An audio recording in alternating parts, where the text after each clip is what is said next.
बघा second lesson, समांतर रेषा आणि छेदिका, पॅरलल लाईन्स अँड ट्रान्सव्हर्सल्स. म्हणजेच हिच्यामध्ये आता हा जो लेसन आहे तो मोस्ट इम्पॉर्टंट आहे, कारण याच्यावर आपल्याला पुढे 3 ते 4 लेसन्स डिपेंडेबल आहेत.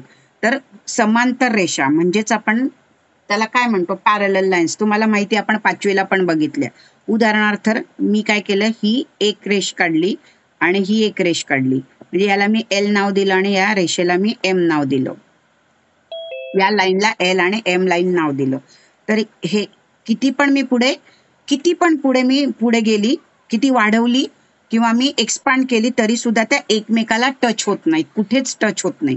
किंवा मी अशी काढली, ही एक रेष अशी काढली आणि दुसरी मी अशी काढली, तर ही मी पुढे जर केली आणि ही जर मी पुढे जाऊ दिली तर बघा या पॉइंटला काय केलं तिने, एकमेकाला क्रॉस केलं, टच केलं किंवा छेदलं, याप्रमाणे आपण म्हणतो. म्हणजेच this is not parallel line but L and M is parallel to each other.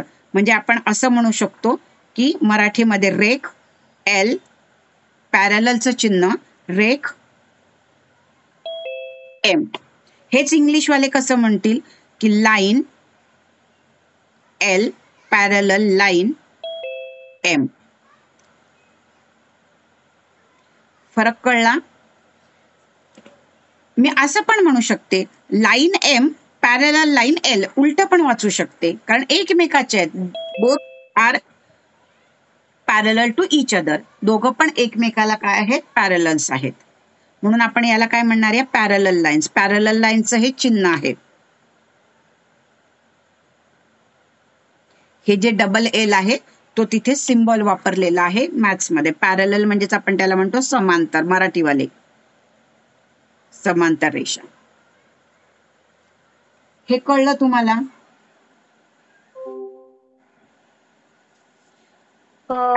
आता याच्यामध्ये बघा आपल्याला हे तर झालं, पण आता याच्यामध्ये आपल्याला एक थोडासा एमसीक्यूज ला काय प्रश्न येणार की हे जे कागद आहे, हा कागद आहे त्याला आपण काय म्हणणार, म्हणजे एवढे जे साईज असलं त्याला आपण काय म्हणतो, प्रतल आलं. प्रतल म्हणजेच काय, plane. The lines in the same plane which do not intersect, याला आपण काय म्हणणार, छेदलं नाही म्हणजेच इंटरसेक्ट केलं नाही. Do not intersect each other are called parallel lines. हे 5वीलाच तुम्ही बघितलं होतं. आता 6वीला पण आहे आणि 7thला पण आहे, 8ला पण आहे आणि आपण आता 8th स्टँडर्ड मध्येच आहोत. म्हणजे दरवर्षी तुम्हाला हे केलेलं आहे. 4th स्टँडर्डला पण पॅरलल लाईन आणि परपेंडिक्युलर लाईन आहेत. तर ह्याप्रमाणे आपल्याला इथे येईल. म्हणजे आपण याला पॅरलल लाईन्सची आपण डेफिनेशन, तुम्हाला डेफिनेशनला नाही विचारणार पण एमसीक्यूज विचारतील. काय येईल की the line in the same plane. Teacher lines म्हणजे in the same plane which do not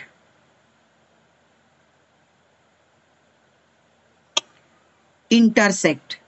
हा शब्द खूप महत्वाचा आहे. each other are called parallel line.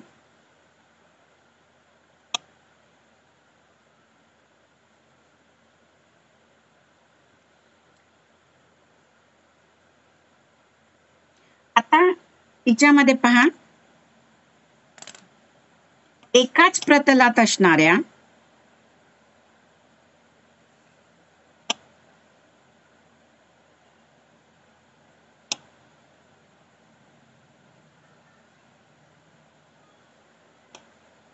आणि परस्परांना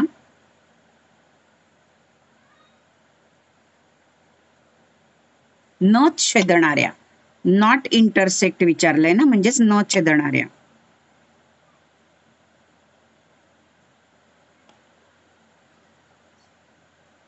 रेषांना समांतर रेषा म्हणतात.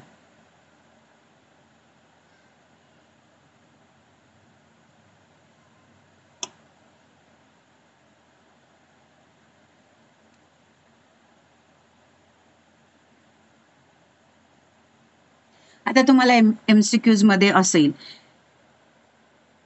एकाच प्रतलात इथे एक शब्द गाळू शकतात. डॅश डॅश असणाऱ्या आणि परस्परांना न छेदणाऱ्या रेषांना समांतर रेषा म्हणतात.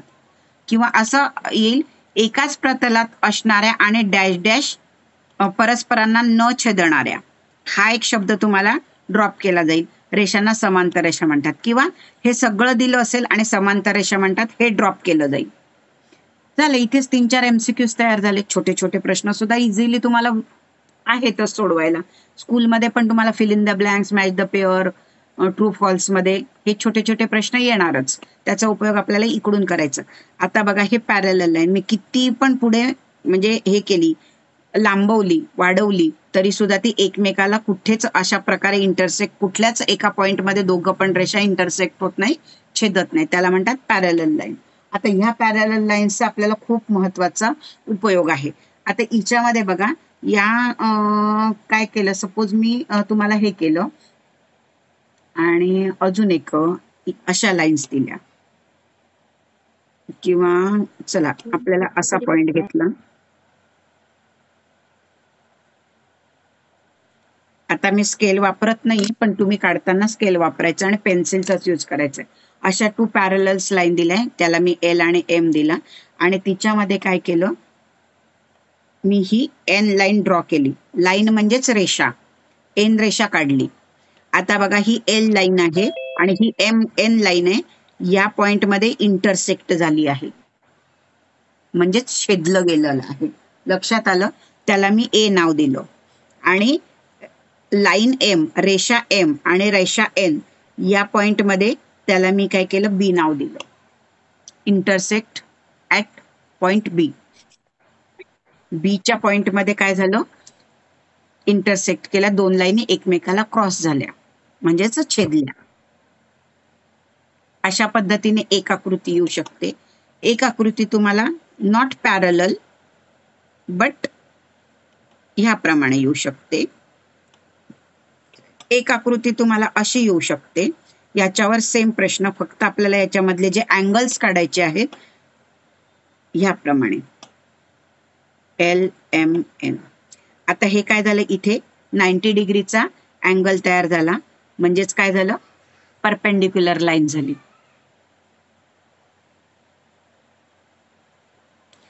Line N is perpendicular line M. Line N is perpendicular to line M.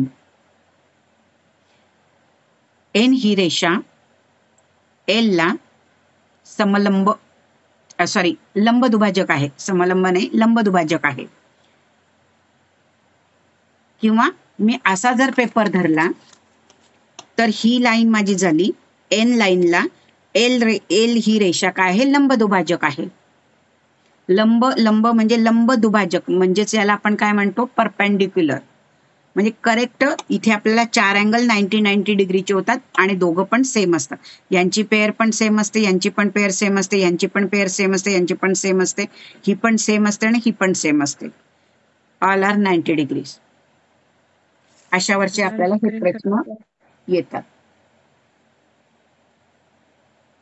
आणि आता या लाईन N ला काय म्हणणार आपण, हिला, या लाईन N ला काय म्हणणार, छेदिका. यस, म्हणजेच इंग्लिश मध्ये आपण काय म्हणणार, ट्रान्सव्हर्सल लाईन, किंवा नुसतंच ट्रान्सव्हर्स म्हटलं तरी चालेल.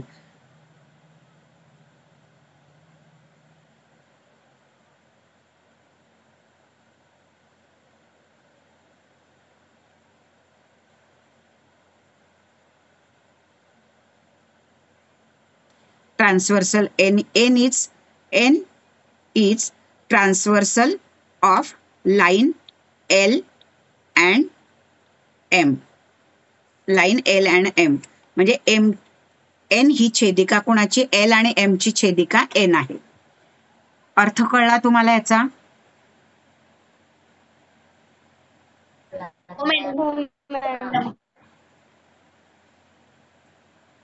आता बघा, हिच्यातला मेन, या लेसन मध्ये खूप मोठा, या लेसनवरचे तुम्हाला फक्त 5 पॉइंट लक्षात ठेवायचे. अगदी 5 पॉइंट लक्षात ठेवताना 5 मिनिटामध्ये हा धडा कंप्लीट होतो.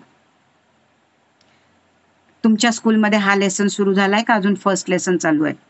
रॅशनली रॅशनल चालू आहे का हा सुरू झाला? फर्स्ट सेकंड थर्ड चालू, थर्ड पण संपला मॅम. ओके, म्हणजे हा तुमचा हा लेसन कम्प्लीट झाला किंवा ज्यांचा सुरू झाला असेल किंवा त्यांचा सुरू असेल. मॅम आमची रिव्हिजन चालू आहे आता. ठीक आहे, तर विचार करा की त्यांनी कसं शिकवलं आणि मी कसं शिकवलं, याच्यात काही डिफरन्स असेल तर मला नंतर सांगा. तुम्हाला स्कूलमध्ये शिकवलेलं असेल. आता इथे बघा, यामध्ये मी आपल्याला पॅरलल लाईन्स काढते, कारण आपल्याला काय करायचं थोडंसं मी सुट काढते म्हणजे समजायला आपल्याला बरं पडेल.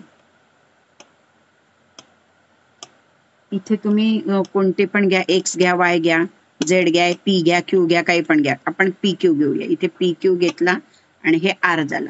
आता याच्यामध्ये बघा, एकतर नंबर द्या किंवा अल्फाबेट्स द्या. 1 2 3 4 5 6 7 8 असं द्या किंवा तुम्हाला सेमच आहे म्हणजे ही पण ट्रान्सव्हर्सलच झाली. याला मी घेतलं एल एम आणि एन घेतलं. इकडे मी A B C D E F G H ह्याप्रमाणे असं घेतलं. कसेही द्या, ए बी सी डी असं द्या किंवा कशी नावं द्या पण द्या, त्याला द्या. या दोघं पण काय आहेत, पॅरलल लाईन्स आहेत. या दोन्ही पण पॅरलल लाईन्स आणि 1 ट्रान्सव्हर्सल आली. 2 समांतर रेषा आणि त्याला असलेली आर ही काय आहे, छेदिका आहे. रेषा आर ही काय आहे, छेदिका आहे. मग आता याच्यामध्ये आपल्याला सर्वात महत्वाचं पहिलं जे मिळतं आपल्याला ह्यामध्ये कोणते 5 पॉइंट लक्षात ठेवायचे. तुम्ही अँगल्स लेसन शिकलेला असाल, आपल्याला हे गृहीत धरून तुम्हाला NMMS चा पोर्शन दिलाय, पण आपल्या स्कॉलरशिपला 13 नंबरचा लेसन अगदी इथपासून आहे. याला काय म्हणतात? या पॉइंट पासून हा हे काढली तर याला काय म्हणणार? रेषा. याला काय म्हणणार? रेषा. याला रेषाखंड. करेक्ट, रेषाखंड. याला काय म्हणणार? रे म्हणणार. याला काय पण म्हणणार? सेगमेंट म्हणणार.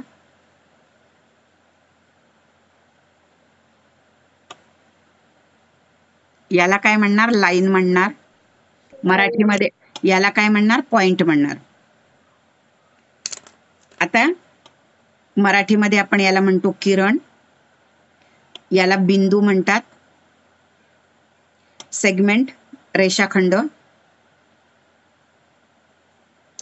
कारण इथून इतकंच आहे ना, खंड झालाय आणि ही दोन्ही बाजूला राईट लेफ्टला किती पण तुम्ही वाढवा, त्याला आपण रेषा म्हणतो.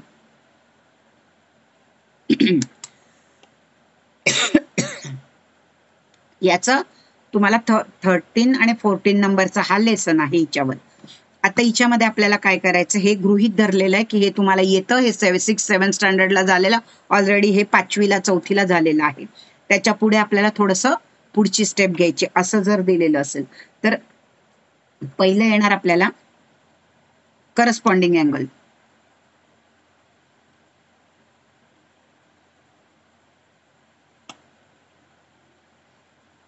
त्यालाच आपण मराठीत म्हणतो संगत कोन. दुसरं येणार म्हणजे दुसरा जो टॉपिक असणार आहे तो आहे अल्टरनेट अँगल किंवा आपण घ्या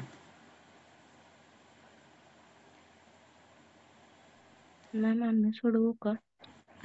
अल्टरनेट नाही, मी कोणते 5 मुद्दे आहेत ते सांगते. अल्टरनेट अँगल्स, त्याला आपण काय म्हणणार? अल्टरनेट अँगल्सला आंतरव्युत्क्रम कोन. व्युत्क्रम कोन म्हणजे आंतरव्युत्क्रम कोन.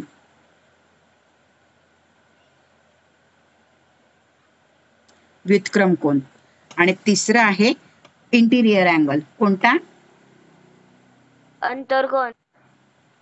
इंटिरियर अँगल्स त्याला म्हणतात, यस, अंतरकोन. आंतरकोन. चौथा आहे अपोजिट अँगल्स. विरुद्ध कोण. यस.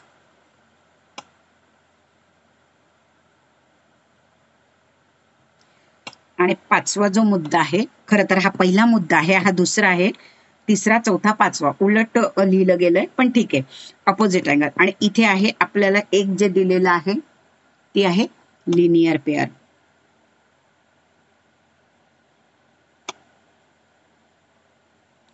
त्याला काय म्हणतो? रेषीय जोडीतील कोण.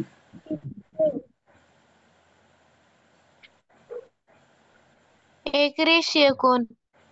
नाही, रेषीय जोडीतील कोण एक्सटेरियर काय का. नाही, रेषीय जोडीतील कोण. आता बघा हे 5 मुद्दे ज्याला व्यवस्थित कळले या लेसनवरचे कोणाचेही मार्क्स जाणार नाहीत. प्लस ह्याचा उपयोग आपल्याला ट्रायंगल मध्ये पण करायचा आहे, क्वाड्रिलॅटरल मध्ये पण करायचा आहे, काही अंशी स्क्वेअर मध्ये पण आपलं काय म्हणतात सर्कल मध्ये पण होतो.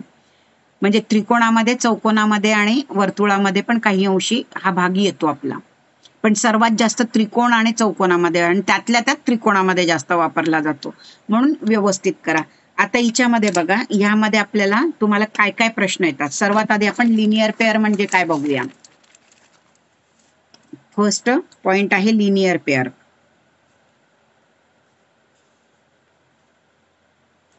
आता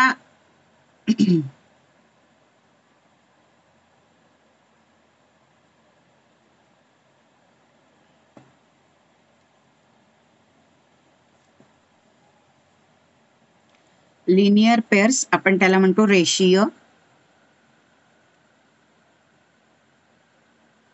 जोडीतील कोण. यालाच अजून दुसरं नाव काय आहे माहितीये? नाही टीचर. रेषीय कोण. नाही. 7वी वाल्यां 8वी वाल्यांनी जे माझ्याकडे 7वीला होते त्यांनी सांगायचं आहे.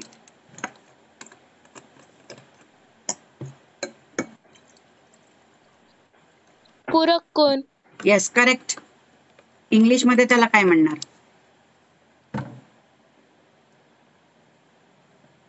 Complementary angle. Supplementary angle. Right, नाही ma'am, supplementary angle. Complementary angle. Complementary angle 90 डिग्रीचा असतो आणि सप्लिमेंटरी अँगल 180 चा असतो.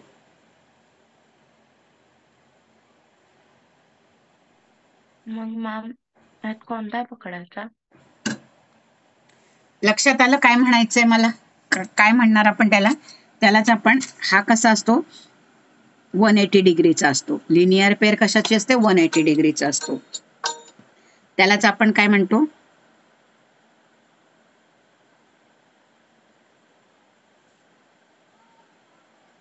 सप्लिमेंटरी अँगल्स कितीचा असतो? 180 चा असतो. यालाच आपण मराठीमध्ये म्हणतो पूरक कोन. पूरक कोनांची जोडी किंवा पूरक कोन म्हटलं तरी चालतंय.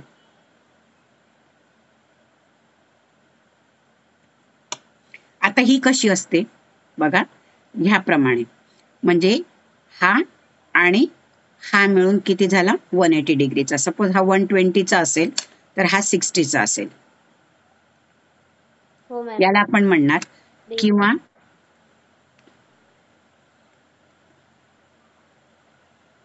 असा असेल. हे वेगवेगळे असतील कारण ही काय आहे? कॉमन छेदिका. कॉमन आहे ना, त्याप्रमाणे. किंवा तुम्हाला कसं असेल बघा,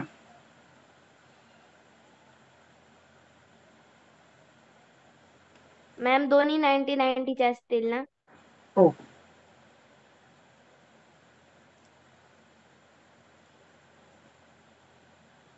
हा आणि हा, ए आणि बी दोघं पण ए प्लस बी, म्हणजे angle A plus angle B is equal to 180 degree.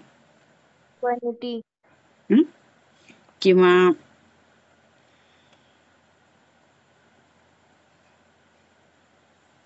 असा दिला असेल. हा तुम्हाला दिला असेल 20 डिग्रीचा आणि हा असेल 160 डिग्रीचा. यांची बेरीज. 180 डिग्री. येस, म्हणजे मी असं घेतलं 20 + 160 इज इक्वल टू 180. म्हणजेच तो काय झाला, सप्लिमेंटरी अँगल झाला, म्हणजेच लिनियर पेअर झाला. हे आले. आता आपल्याला एक आकृती अशी दिली, म्हणजे याप्रमाणे आपल्याला आकृती होती. इथे मी ABCDEFGH नाव दिलं. इकडे PQ आणि R लाईन्स ड्रॉ केल्या. आता याच्यामध्ये मला प्रश्न पडेल, in this figure how many linear pairs.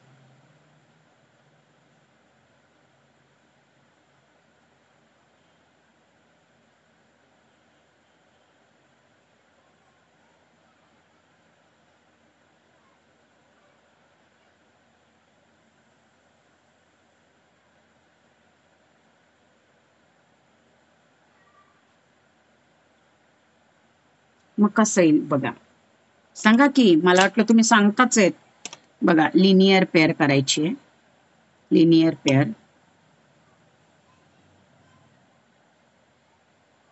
Linear pairs कोणकोणते? अँगल ए का? प्लस अँगल बी, ही एक पेअर झाली. दुसरी होईल angle D plus angle C, ही झाली. तिसरी होईल angle A plus angle D झाली. चौथी होईल angle B plus angle C झाली. A B D C, A D B C, म्हणजे ही एक झाली. कारण जिथे मला काय होईल, जिथे 180 डिग्रीचा अँगल होईल, हा जो झाला, तुम्हाला मी अँगल शिकवला होता, तर हा झाला, तर हा काय होतो, 180 डिग्रीचा अँगल होतो ना.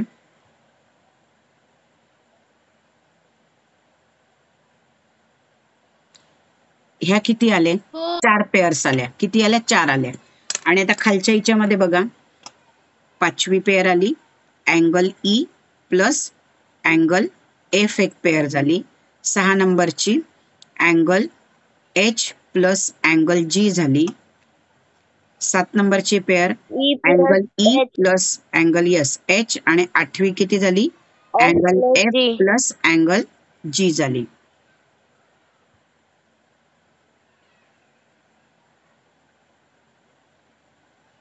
किती पेअर्स, किती झाल्या, किती जोड्या झाल्या? 8. येस. 8 मॅडम. हा प्रश्न तुम्हाला आला, तिथून 8 हे उत्तर आपल्याला तिथून शोधायचं आहे पर्यायामधून. 4, 2, 6, 8 असं काहीतरी ऑप्शन दिलं जाईल आणि त्याच्यातून फक्त तो निवडायचा आहे. कळलं? हो मॅडम. सगळ्यांच्या रेषीय जोडीतील कोन म्हणजेच लिनियर पेअर म्हणजे सप्लिमेंटरी अँगल म्हणजेच पूरक कोन सगळ्यांचे क्लिअर झाले कसे असतात ते. हो. आणि सगळे किती असतात? 180 डिग्रीचे असतात. होय. या दोघांची बेरीज केली 180, या दोघांची बेरीज केली 180. समजलं? पहिला मुद्दा क्लिअर झाला, कम्प्लिटली हो क्लिअर मॅम. झाला. टीचर, जर त्याला जॉईंट सेम आकृती असेल तर? काय? आता जी आकृती काढली त्याला जर जॉईंट सेम आकृती असेल तर किती कोण होणार? एक एक बघू ना आपण. आता समजा तुम्हाला जॉईंट म्हणजे अशी असेल, म्हणजे 3 लाईन्स तुम्हाला पॅरलल लाईन्स दिलेल्या असतील, LMN दिलेली असेल आणि त्याला एक ट्रान्सव्हर्सल असेल. आता अशामध्ये किती पेअर असेल? LMN इकडे आपण काय द्या, चला Q घेऊया. ह्याप्रमाणे आपण ABCDEFGHIJKL ह्याप्रमाणे दिले. ही एक जोडी झाली, दुसरी जोडी झाली. म्हणजे एवढ्या बिंदूमध्ये इथे 4 झाल्या, इथे 4 झाल्या, इथे 4 झाल्या. किती जोड्या होतील? 4 + 4 + 4. 12.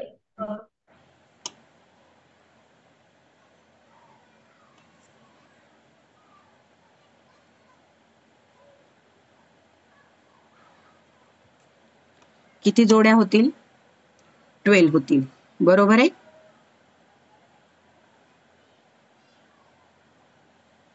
आता तुम्हाला अशी आकृती दिली तर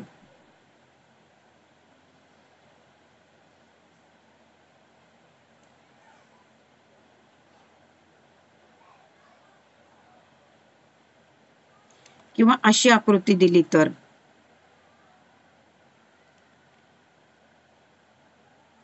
16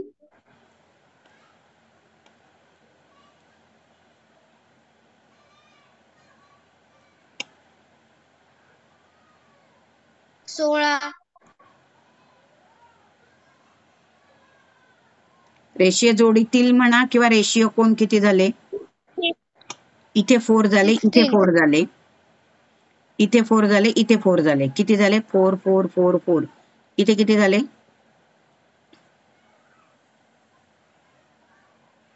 16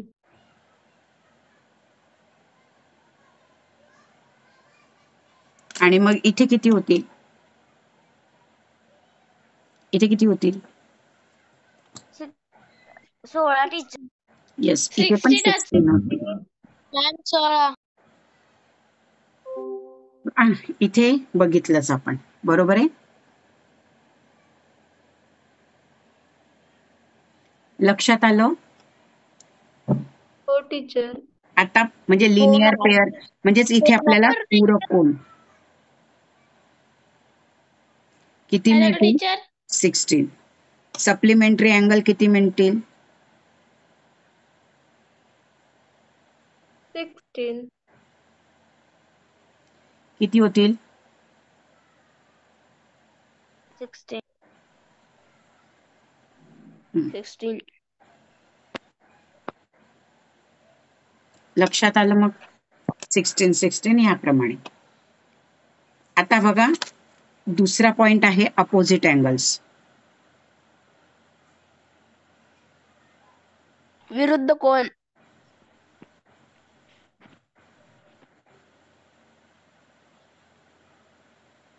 आता विरुद्ध कोण किती होतात?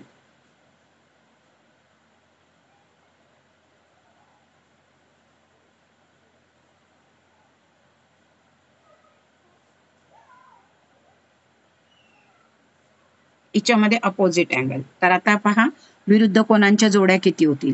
पहिली जोडी होईल माझी विरुद्ध म्हणजे एकमेकाचे. विरुद्ध म्हणजेच मला असं येईल. म्हणजेच काय? हा अँगल आणि हा अँगल वापरेल. यांची एक पेअर होईल. किंवा मी असं केलं तर हा अँगल आणि हा अँगल वापरला जाईल. मॅम 4 म्हणजे इथे बघा angle A, C angle C. आता इथे आपल्याला बी असा पण या चिन्हाचा उपयोग काय माहिती आहे का? मॅम मागच्या याच्यावरती आम्हाला क्वेश्चन.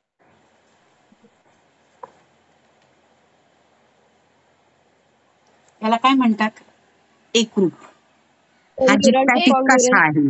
एकरूप म्हणजेच काय? कॉन्ग्रुएंट. बरोबर आहे. असं किंवा आपण म्हणू अँगल ए व अँगल सी ही एक जोडी झाली. सेकंड जोडी कोणती होईल? अँगल बी आणि डी. अँगल बी व अँगल डी. अँड लिया व लिया. तिसरी जोडी काय होईल?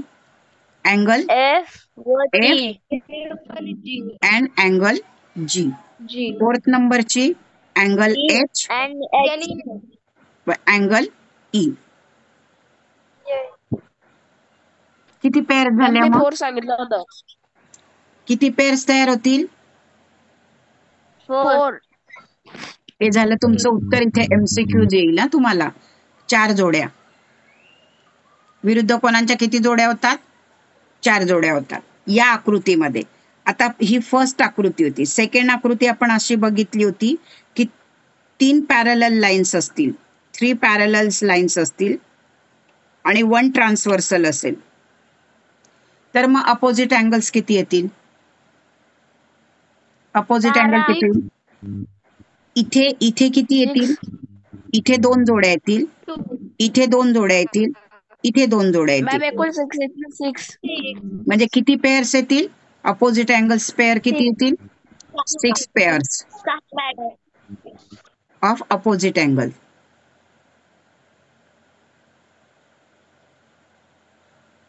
म्हणजे 6 जोड्या विरुद्ध कोणांच्या.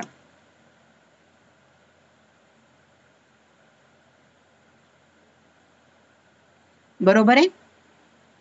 हे तर क्लिअर झालं. हो मॅम. हो मॅम.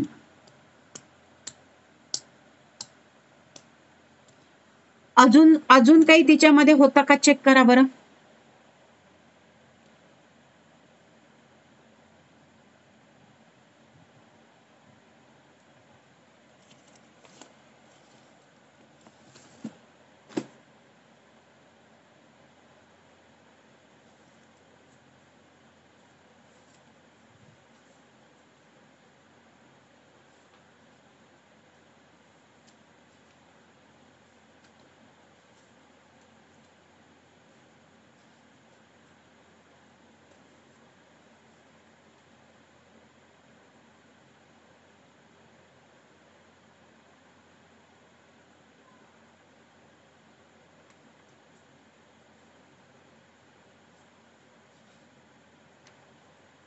होतायत. तिचे 2 मोठे होत आहेत. कोणते 2 मोठे होत आहेत? तिचे ते मधली समांतर रेषा आहे ना आणि छेदिका यांच्या मोठा होतोय. अपोजिट अँगल म्हणजे काय? मला एक्सच्या रूपातच पाहिजे. त्याचा छेदनबिंदू म्हणजेच काय? इंटरसेक्शन पॉइंट आपल्याला एकच पाहिजे.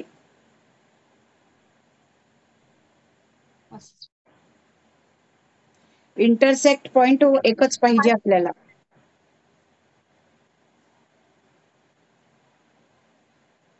म्हणजेच कसा बघा, हा इथे हा पॉइंट घेतला तर हा इथे हा मला कसा आला? एक्स रूपामध्ये आला, बरोबर आहे. असा घेतला तर हा, यांची पेर इथे पॉइंट एकच आला. त्यांचा ट्रान्सव्हर्सल लाईन बिंदू काय झाला? पॉइंट काय झाला? एकच झाला. म्हणजे ह्याप्रमाणे अशी एक जोडी मिळाली आणि अशी एक जोडी मिळाली. इथे 2च जोड्या होतात, इथे 2च जोड्या होतात, इथे पण 2च पेअर होतात, ही आणि ही, ही आणि ही.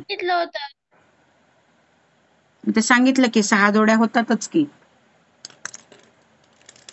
आता मी अशी जर काढली तर आकृती,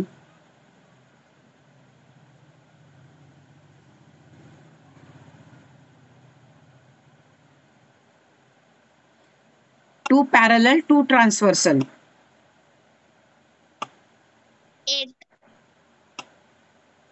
8 टीचर. 8 मॅम. 12. 8. इथे किती येतील? 8 मॅम. ही एक आणि ही एक. इथे 2 येणार, इथे 2 येणार, इथे 2 येणार, इथे 2 येणार. किती पेअर्स येतील? 8 मॅम. Yes, 8 pairs.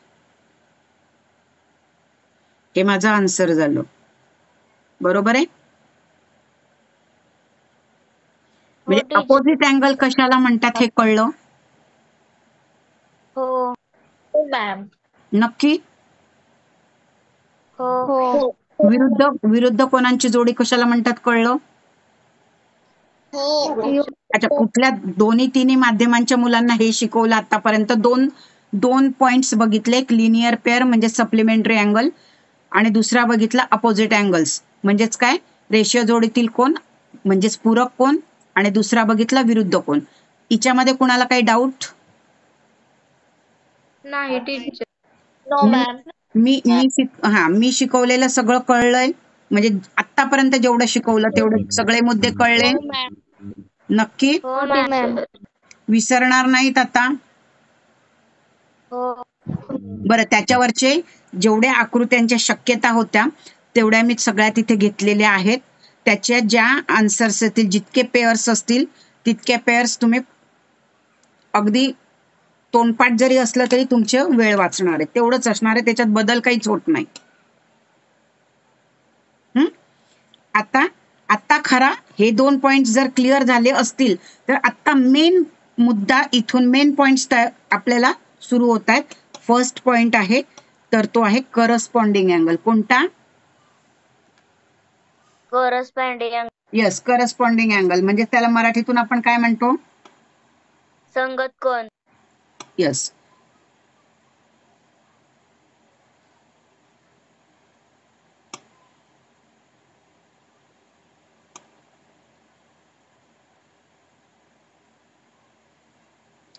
आता संगत कोण कशाला म्हणतात?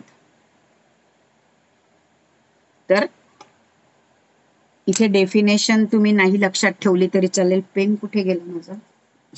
डेफिनेशन नाही लक्षात ठेवली तरी चालणार आहे. फक्त नीट बघायचं की जोडी पेअर कशी तयार होते. तरी पण एकदा डेफिनेशन आपण म्हटलं तर याला म्हणतात दोन रेषांना.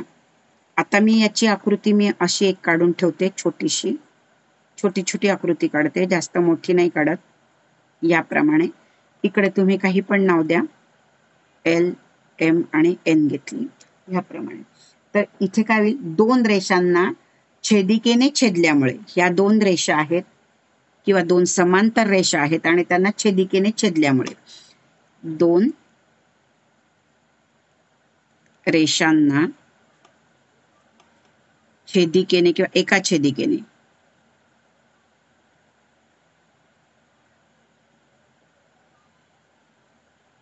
छेदल्यामुळे संगत कोनांच्या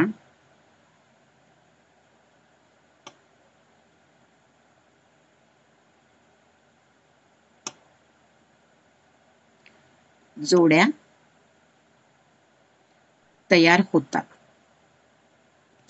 हा तुम्हाला एक प्रश्न तिथे काय असतो पडू शकतो.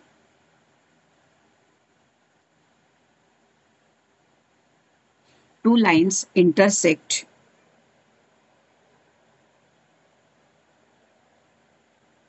then how many pairs are there? Teacher 4.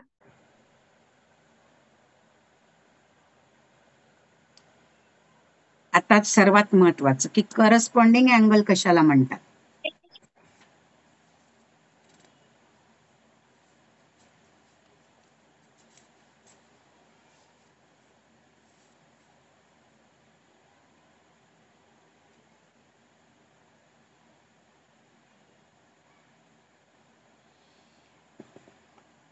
A, B, C, D, E, F, G, H.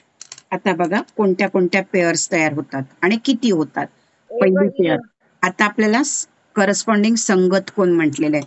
Angle A. नीट बघा हा, अँगल ए वही. एकरूप म्हणजेच सेम टू सेम. जेवढ्या अँगल ए जितक्या कोणाचा जितक्या मापाचा असेल तितक्याच मापाचा कोणता असणार आहे, अँगल ई. Angle E. दुसरी पेअर आपल्याला मिळणार आहे अँगल डी कॉन्ग्रुअन्स अँगल एच. म्हणजे बघा ही वरची आणि ही खालच्या लाईनचा वरचा कोण अँगल, हे दोन एक जोडी झाली. त्याच्यानंतर हा डी नंबरचा झाला आणि एच नंबरचा झाला, ही एक जोडी मिळाली. थर्ड जोडी कोणती मिळाली, सेम या बाजूने. हे राईट साइड लेफ्ट साइडचं घेतलं, राईट साइडचं घ्या. अँगल बी एकरूप अँगल एफ, म्हणजेच अँगल बी कॉन्ग्रुअंट अँगल एफ. चौथं अँगल सी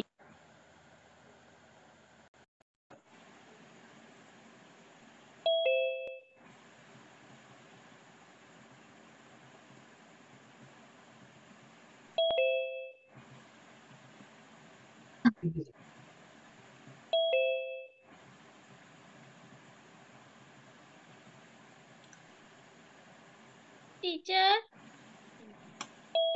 तर किती आलं इथे, 4 पेअर्स. किती आल्या, 4 पेअर्स. Hello teacher. टीचर मी साईगंधा सकाळचा क्लास 2 दिवस केले तर केले, नाही तर नाही.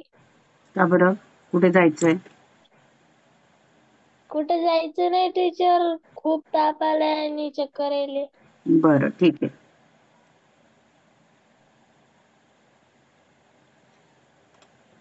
या पेअर्स कशा केल्या बघा, पुन्हा एकदा बघा. करस्पॉन्डिंग अँगल्स कशाला म्हणतात, जसं हा आपण लिनियर पेअरच्या म्हणजे वरती पूरक कोण, पहिला जो अँगल आहे तो आणि खालच्या रेषेचा वरचा, या रेषेच्या पॅरलल लाईन्सचा वरचा लेफ्ट साईडचा आणि खालच्या पॅरलल लाईनचा म्हणजे खालच्या एम या लाईनचा लेफ्ट साईडचा पहिला अँगल, या दोघांची पेअर दोघं पण सेम सेम असतात. सपोज हा 120चा असेल तर हा 120चा असेल, हा 70चा असेल तर हा पण 70चा असेल. फरक लक्षात आला? याला म्हणतात एकरूपचं चिन्ह, म्हणजेच कॉन्ग्रुएंटचं चिन्ह असतं. हे याप्रमाणे आलं तर किती पेअर्स मिळतील? म्हणजे ही वरची आणि वरची एक पेअर, खालची आणि खालची दुसरी पेअर, वरची आणि वरची तिसरी पेअर, खालची आणि खालची चौथी पेअर.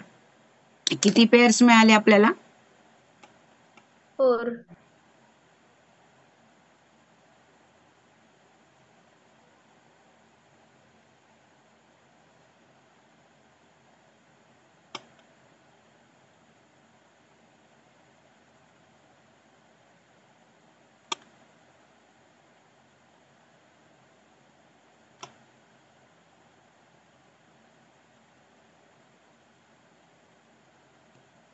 हे झालं आपलं उत्तर.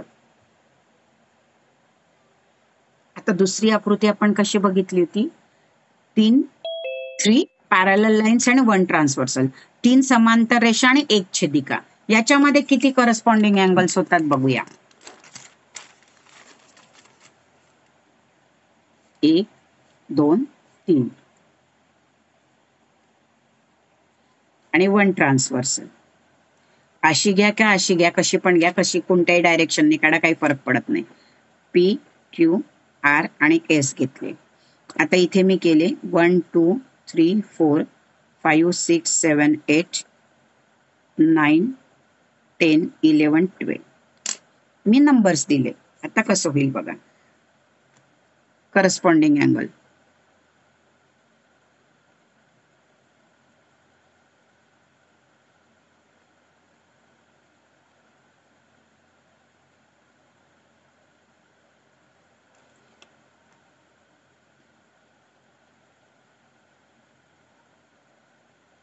संगत कोणांच्या किती जोड्या होतात?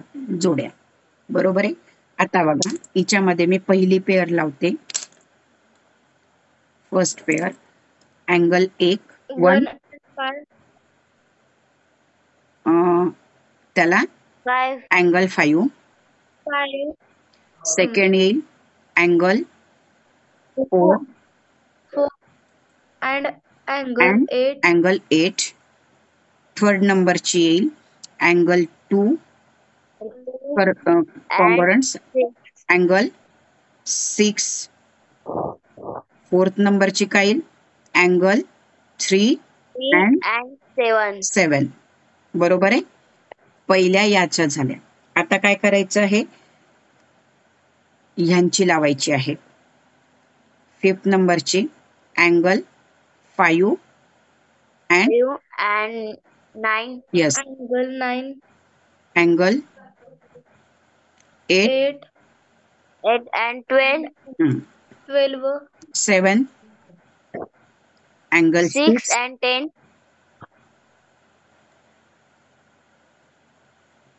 Angle 7 आणि 7 and 11. 11. झालं. किती आल्या?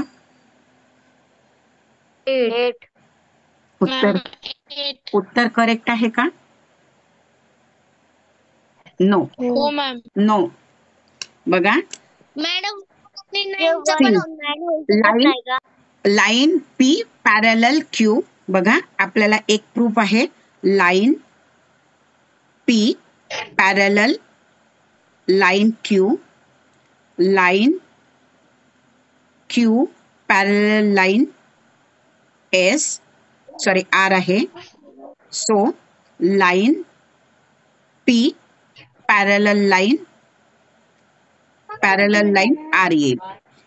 जर हिला पॅरलल ही आहे आणि हिला पॅरलल ही आहे तर पी आणि क्यू सुद्धा अल्सो पॅरलल आल्या. समजलं? टीचर थोडं खाली. मग आता बघा यामध्ये अजून मला आता किती मिळतील. आता पी आणि आर मध्ये बघा ही मधली लाईन काढून टाका. मग आता बघा 9 नंबरची कोणती मिळाली? अँगल 1 आणि अँगल 9. करेक्ट. 10 नंबरची angle 4 10. and angle 12. 12, correct. 11 number angle 2 2 and congruent किंवा एकरूप अँगल 10 आणि 12 नंबरचे अँगल 3 angle 11. किती आले? 12. कळलं? म्हणजे माझं इथे उत्तर किती येणार? 12 पेअर्स. किती येणार? 12 जोड्या येणार. 3 पॅरलल लाईन्स अँड 1 ट्रान्सव्हर्सल असेल तर त्याचे 12 पेअर्स येणार. हे जर तुम्ही जरासं पक्क करून घेतलं, 3 पॅरलल असेल आणि 1 ट्रान्सव्हर्सल असेल तर त्याच्या जोड्या किती होणार? 12च होणार. 2 पॅरलल असेल आणि 1 ट्रान्सव्हर्सल असेल तर त्याच्या जोड्या 4च होणार. हे फिक्स आहे. Yes. हं? आता आपली तिसरी आकृती बघितली होती की 2 पॅरलल्स आणि 2 ट्रान्सव्हर्सल्स.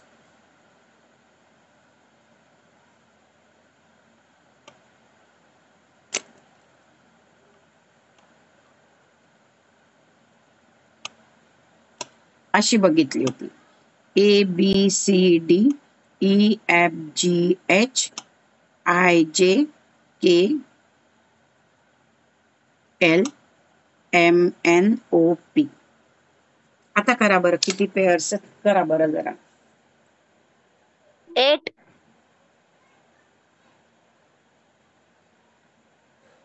एक मिनिट. आता हे करताना इझिली कसं करायचं? असं करायचं की मला ही पहिली नंबरची जशी आकृती दिली आहे फर्स्ट नंबरची त्या टाइप मध्ये जर मी केलं तर ही अशी असेल. याच्या किती पेअर्स होतात? 4. आणि आता ह्याच्या किती झाल्या? 4. टोटल किती झाली? 8. बघा इकडे मी L आणि M घेतला, इकडे N आणि इकडे P घेऊया.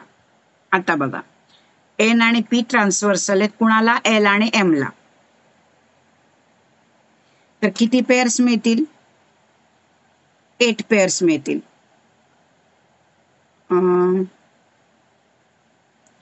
Line L and M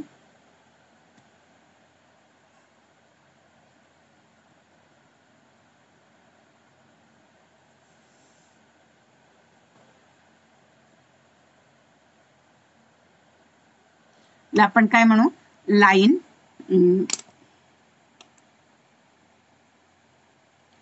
N and P are transversal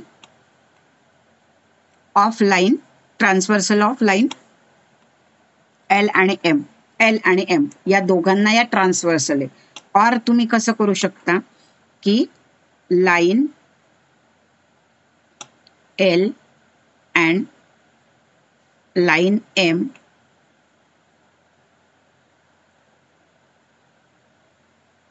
are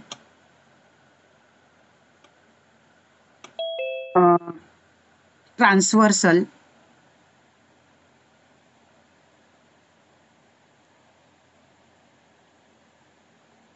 of line N and line P. मराठीवाले कसं लिहितील बघा. रेषा L व M या रेषा N व P च्या छेदिका आहेत.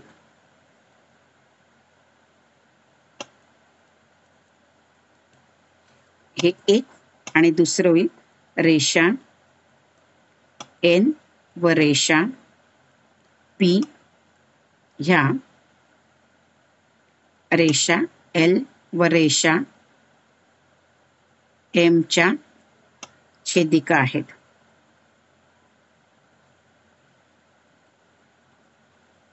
तुम्ही म्हणणार असं कसं मॅडम? बघा L आणि M या पॅरलल लाईन्स घेतल्या, या झाल्या ट्रान्सव्हर्सल लाईन 2. मी पेपर असा घेतला, या 2 काय झाल्या पॅरलल लाईन झाल्या, या दोघं पॅरलल लाईन झाल्या आणि या दोघं ट्रान्सव्हर्सल झाल्या. होऊ शकतं की नाही होऊ शकत? होऊ शकतं. मग आता होऊ याच्या शकतं. एकूण पेअर्स किती, अशा आकृतीमध्ये पेअर्स किती असतील? मॅम स्क्रीनशॉट ग्रुपवर टाकायला. किती वाजले? 8:54. Pairs of corresponding angle.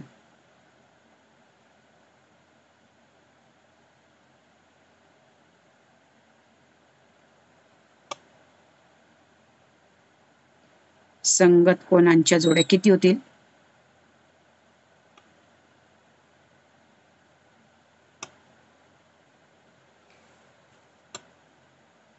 ही एक, ही दुसरी, थर्ड, फोर्थ.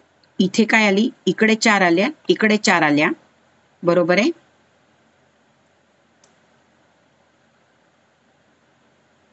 आता मी पेपर असा घेतला, ही एक आली एच आणि पी, जी आणि ओ ची एक आली, 2 झाल्या, ही 3 झाली, ई आणि एन ची, आणि एफ आणि एम ची. ह्या 4 झाल्या, म्हणजे ह्याच्या 4 झाल्या आणि ह्याच्या 4 झाल्या, म्हणजे टोटल किती झाल्या? 4 + 4 + 4 + 4. टोटल किती झाल्या?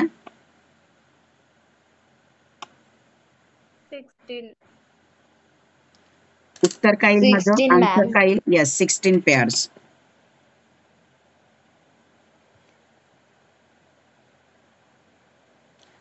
मीन what is mean by corresponding angle? Corresponding angles म्हणजेच संगत कोन म्हणजेच काय?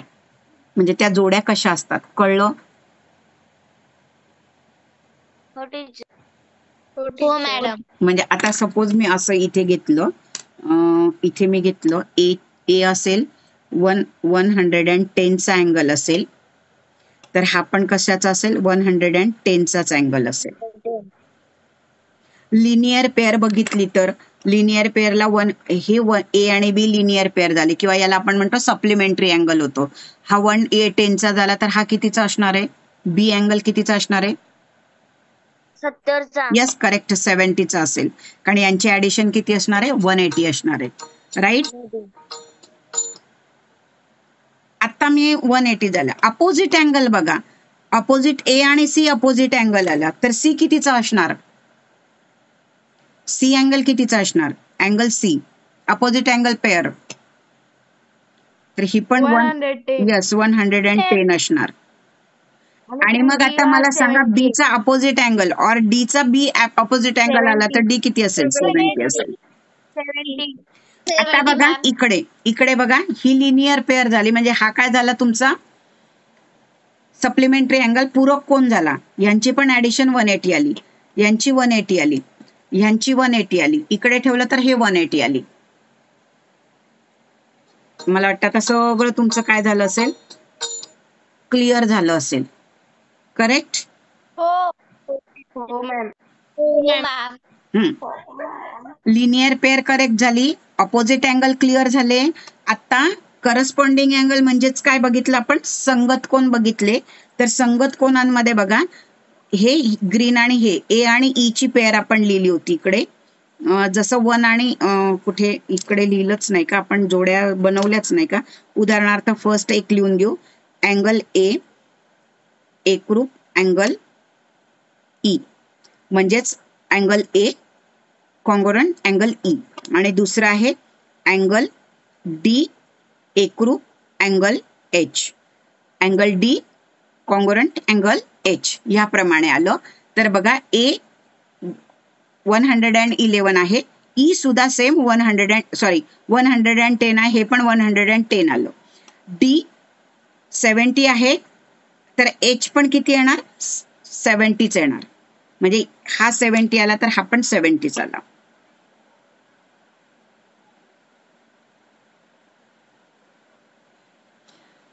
तिन्ही मुद्दे क्लिअर झाले? Yes ma'am. मला वाटतं आपण आता राहिले 2 आपले, एक इंटिरियर अँगल आणि एक अल्टरनेट अँगल, म्हणजेच व्युत्क्रम कोन आणि आंतरकोन. हे 2 राहिले. तुम्हाला मी म्हटलं होतं की अगदी 5 मिनिटामध्ये हा धडा संपवायला. तुम्ही म्हणाल मॅडम 1 तास संपवला, पण मी हे पूर्ण खालपासून वरपर्यंत शिकवलं. कारण बरेच विद्यार्थी, मी अगदी 5 पॉइंट मी एका ह्याच्यात क्लिअर केले असते, पण हाच पोर्शन आपल्याला NMMS ला, MTS ला आहे, हाच पोर्शन तुम्हाला नवोदयला आहे, हाच पोर्शन तुम्हाला स्कॉलरशिपला आहे, हाच पोर्शन तुम्हाला मंथनला आहे, हाच पोर्शन तुम्हाला लक्षवेधला आहे. हा धडा म्हणून मी एवढं डीप मध्ये शिकवलं. उद्या रॅपिड मध्ये म्हणजे 2 पॉइंट क्लिअर झाल्यानंतर उद्याच्या दिवशी अगदी रॅपिड मध्ये 1 to 5 पॉइंट्स एकदम लिहिणार. एका आकृतीवर पूर्ण 5 पॉइंट चे उत्तर तुम्हाला काढून दाखवायचे आहेत. ते तुम्हाला स्वतःला काढायचे, मी नाही काढणार, मी नाही सांगणार. तुम्हाला किती समजलं हे बघायचं आहे. आजचे स्क्रीनशॉट घेता हा. इथे